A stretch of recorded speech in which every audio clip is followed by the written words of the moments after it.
भारत के लगभग सभी राज्यों में आयुर्वेद के शिक्षक सम्मानजनक वेतन प्राप्त कर रहे हैं। दुर्भाग्यपूर्ण है कि हमारे प्रदेश में आयुष शिक्षकों को सम्मानजनक वेतन प्राप्त नहीं हो रहा है। इनका वेतनमान प्रदेश में दूसरे विभागों जैसे कि शिक्षा, दंत शिक्षा, पशु चिकित्सा शिक्षकों की तुलना में बहुत कम है, जबकि इनका दायित्व, कार्य तथा नियुक्त के लिए शैक्षणिक योग्यता इन सभी के समान है। इस स्थिति में समान कार्य, समान वेतन के नैसर्गिक का हनन होता है। बड़े दुख का विषय है। आप सभी जानते हैं पूरे विश्व स्तर पर आयुर्वेद को और आयुष को बढ़ावा मिल रहा है। हमारे जो प्रधानमंत्री माननीय श्री नरेंद्र मोदी जी हैं, वो इसको स्वदेशी चिकित्सा पद्धति के रूप में बढ़ावा दे रहे हैं।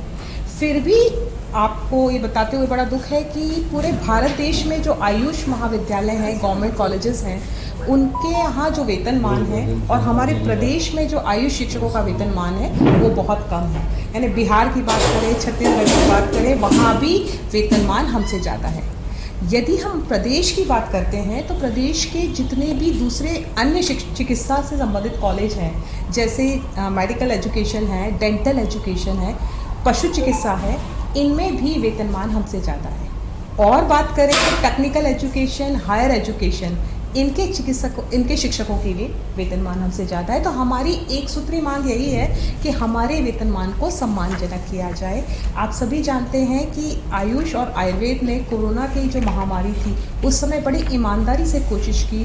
हमारी जो आयुष किट है उसको ईमानदारी से हम सभी ने प्रथम पंक्ति पर आकर जगह जगह बांटा। उसके फ़ायदे भी बहुत मिले, लोगों में विश्वास जागा इम्यूनिटी के प्रति कि भाई इम्यूनिटी बढ़ा दी जाए तो कोरोना से भी हम लड़ सकते हैं, बच सकते हैं। तो आप सभी से यही हमारी आग्रह है कि हमारी इस मांग को शासन के सामने आप प्रस्तुत करें अपने मीडिया माध्यम से। लगभग कितने कर्मचारियों के मतलब? सर, हमारे कुल 9 महाविद्यालय हैं, जिसमें आयुर्वेद है, यूनानी है और होम्योपैथ है, जिसमें करीब 250 शिक्षक हैं जिनको ये सम्मानजनक वेतन की जो डिमांड मांग कर रहे हैं।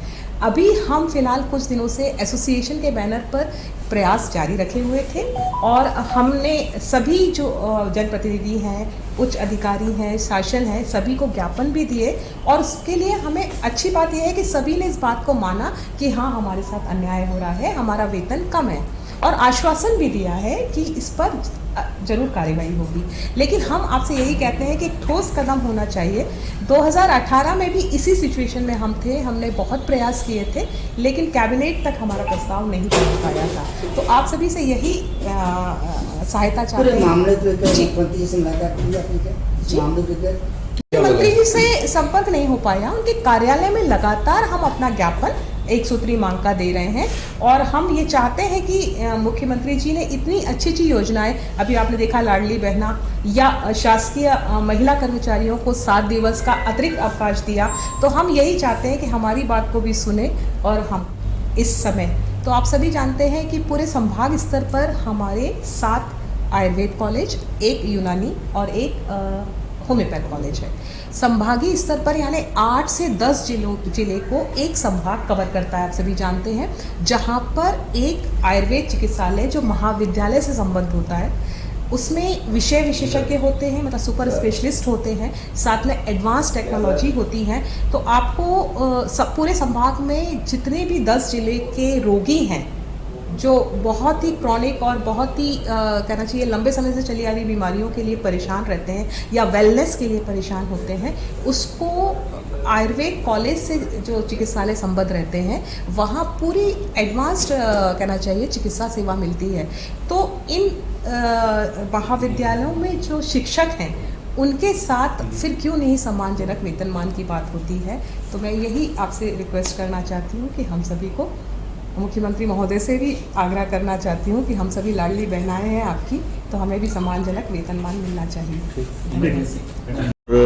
इस संबंध में हम लोग पीएस मैडम से, कमिश्नर मैडम से और अन्य जो वित्त मंत्री हैं उनसे भी हमारा 2-3 महीने से मतलब युद्ध स्तर पे ये काम चल रहा है। सभी को हम लोग निवेदन कर रहे हैं मतलब, और सबसे अच्छी बड़ी बात यह है कि सभी का हमें सकारात्मक उनका आ रहा है कि हम आपके साथ में हैं, हम इतनी जो विसंगति है वेतन से संबंधित, क्योंकि अभी लगभग जो एलोपैथी का वेतन है उससे आधा हमें मिल रहा है, मतलब तो वो बहुत बड़ी है। क्योंकि देखा जाए तो नीट से सिलेक्शन होते हुए हमारे स्टूडेंट्स आते हैं जो यूजी के होते हैं, पीजी के होते हैं, लेकिन जब बात आती है कि इतना कम वेतन है तो हम आयुर्वेद के लिए फिर वर्ल्ड लेवल पे बात करते हैं। या माननीय प्रधानमंत्री जी ने कहा कि आयुर्वेद को आगे बढ़ाना है, आयुष को भी साथ बढ़ाना है, तो कहीं ना कहीं पे जब नया जो स्टूडेंट सीखने आएगा या आयुर्वेद के लिए समझने के लिए आएगा तो आर्थिक स्थिति भी बहुत ज़रूरी है, वेतन का भी बहुत उपयोगिता रहती है, क्योंकि रिसर्च के लिए फिर कहाँ से वो आगे बढ़ सकते हैं। तो हमारा निवेदन है हमारा पूरा यूनियन के माध्यम से, और हमें सकारात्मक मिल रहा है उसका रिजल्ट,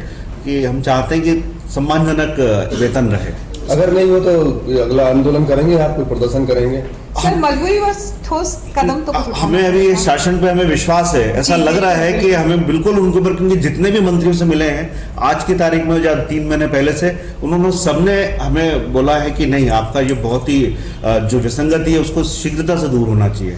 तो हम अभी प्रयास कर रहे हैं कि हमारा आपके माध्यम से ये बात जाए, और उन पर विश्वास है हमें। परिचय दीजिएगा, आप परिचय दीजिए। मैं डॉक्टर राजेश कुमार मालवीय, पंडित कुशल शर्मा आयुर्वेद इंस्टीट्यूट में एसोसिएट प्रोफेसर हूँ। आप भी दीजिए। मैं डॉक्टर बबीता शर्मा सचिव हूँ इस आयुर्वेद वेलफेयर एसोसिएशन की।